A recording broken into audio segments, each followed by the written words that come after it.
Bir neçə gündür Qəbələ yenidən diqqət mərkəzinə düşüb. Şəhərin siyasi və inzibati əhəmiyyətinin artırılması ilə bağlı fikirlər səsləndirilir.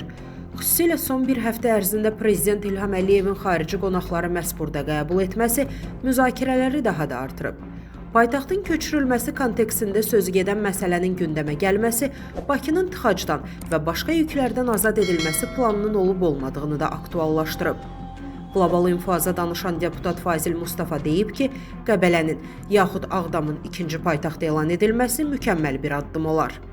Stat. Lakin proses gecikir. Bu məsələ ilə bağlı qəti qərarın verilməsi daha düzgün olardı. Görünür, dövlət səviyyəsində müəyyən amillər nəzərə alındığı üçün hələ ki bu istiqamətdə hansısa məsələlərə aydınlıq gətirilmir.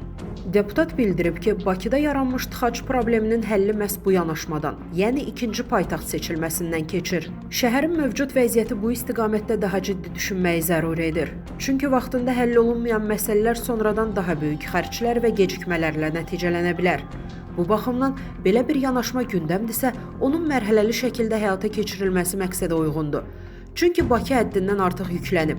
Tıxaclar ekoloji gərginlik ən yüksək səviyyədədir. Paytaxtın başqa ikinci bir şəhərə köçürülməsi həm də o regionda yeni iş yerlərinin açılmasına, eləcə də investisiya axınına şərait yaradar. Statın sonu. Əziz izləyicilər, xəbərlərdən məlumat əldə etmək üçün kanalımıza abunə ola bilərsiniz.